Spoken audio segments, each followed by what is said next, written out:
तर रामराम मंडळी, मी घेऊन आलेलो आहे शिवाजी महाराज यांच्या आग्रा औरंगजेब प्रकरण आणि ते कशा प्रकारे त्यांनी औरंगजेबाच्या दरबारात 1666 मध्ये औरंगजेबाने शिवाजी महाराजांनंतर त्यांचा 9 वर्षाचा मुलगा संभाजीसह आग्रा येथे बोलवले. काही दस्तऐवजानुसार दिल्लीमध्ये बोलवले होते आणि मुघल साम्राज्याच्या वायव्य सरहद्दीला मजबूत करण्यासाठी 1666 मध्ये औरंगजेबाने शिवाजी महाराजांना त्यांचा 9 वर्षाचा मुलगा संभाजीसह आग्रा येथे बोलवले. काही दस्तऐवजानुसार दिल्लीमध्ये बोलवले होते.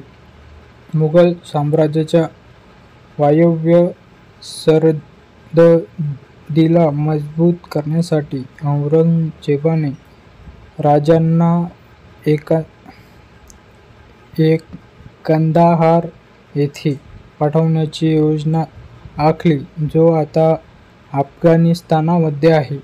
तथापि दरबारात 12 मे 1666 रोजी शिवाजी महाराजांना तुलनेने कनिष्ठ सरदारांच्या बरोबर उभे केले गेले.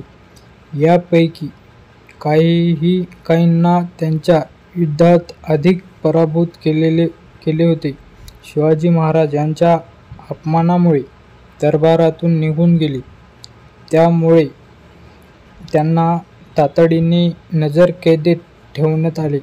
जयसिंगचा मुलगा रामसिंग यांनी शिवाजी महाराज यांच्या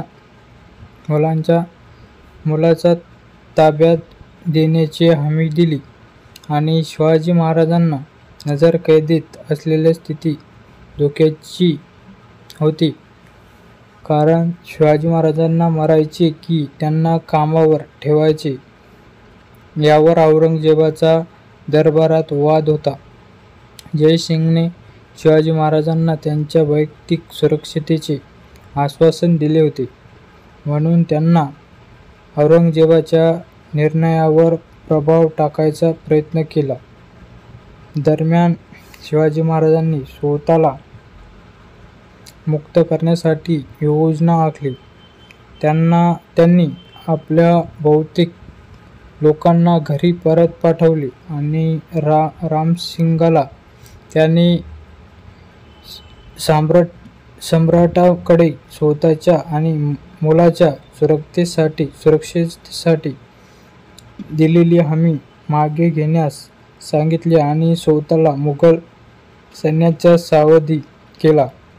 आणि तेव्हा शिवाजी महाराजांनी आजारी असल्याचे भासवले आणि ब्राह्मण आणि गरिबांना प्रायश्चित म्हणून मिठाईने भरलेले मोठे पिटारे पाठवायला सुरुवात केली. आणि सुरुवातीला पहारेकरी प्रत्येक पिटारा बारकाईने तपासून पाहत आणि काही दिवसांनी यात दीडही होऊन लागलेली. नंतर त्यांनी तपासण्या देखील सोडले.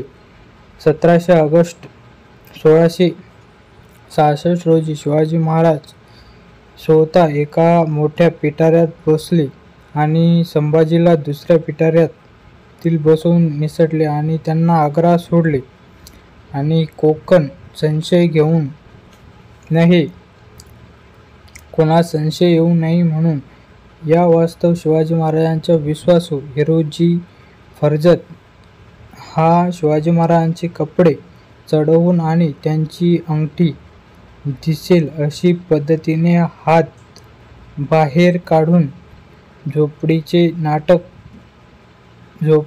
नाटक करत होते. शिवराय दूरवर पोचल्याची खात्री असल्यावर तो देखील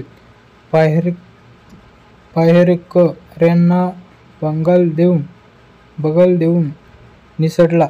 बरेच वेळ आतमध्ये काही हालचाल नाही. हे वाटून पहारेकरी आत गेले असताच त्यांना तेथे कोणीही आढळले नाही. तेव्हा त्यांना सत्य परिस्थिती समजली. तोपर्यंत शिवाजी महाराज निसटून 24 तास झाले होते आणि आग्रा येथून शिवाजी महाराजांनी वेशानंतर केलेले आणि लगोलग स्वराज्याचे चिरकडे एक जाता मथुरेकडे गेले. तेथे संभाजीला त्यांच्या वेळी मार्गाने काही दुसऱ्या विश्वासू माणसाबरोबर पाठवले आणि एक संन्याशाच्या वेशात महाराष्ट्रात प्रवेश केला आणि त्यात देखील त्यांना अनेक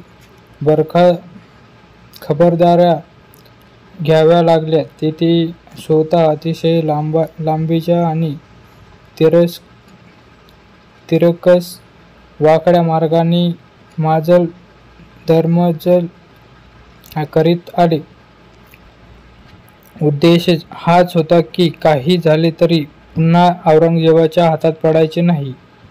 आणि यात आणखी एक गोष्ट उल्लेखनीयची आहे. दिल्ली भेटीपूर्वी त्यांना राजकारभारासाठी जे अष्टप्रधान मंडळ स्थापले होते त्या मंडळाने राज्याच्या अनुपस्थितीमध्ये देखील राज्याचा कारभार रोख चालवला होता. हे शिवाजी महाराजांच्या आणि अष्टप्रधान मंडळाचे फार मोठे यश आहे. तर ह्या अशा प्रकारे आपण शिवाजी महाराज यांच्या आग्रा औरंगजेब प्रकरण, त्यांना कशा प्रकारे बंदी केली आणि नजरकैदेतून ठेवले होते, तर हे आपण आपल्या 8व्या भागामध्ये बघितलेले आहे. तर या अशाच प्रकारे शिवाजी महाराज यांचा आपण इतिहास सांगणार असल्या कारणामुळे आपल्या चॅनलला सबस्क्राईब, लाईक आणि शेअर, कमेंट अशा प्रकारे आपण प्रतिकार देऊ शकता.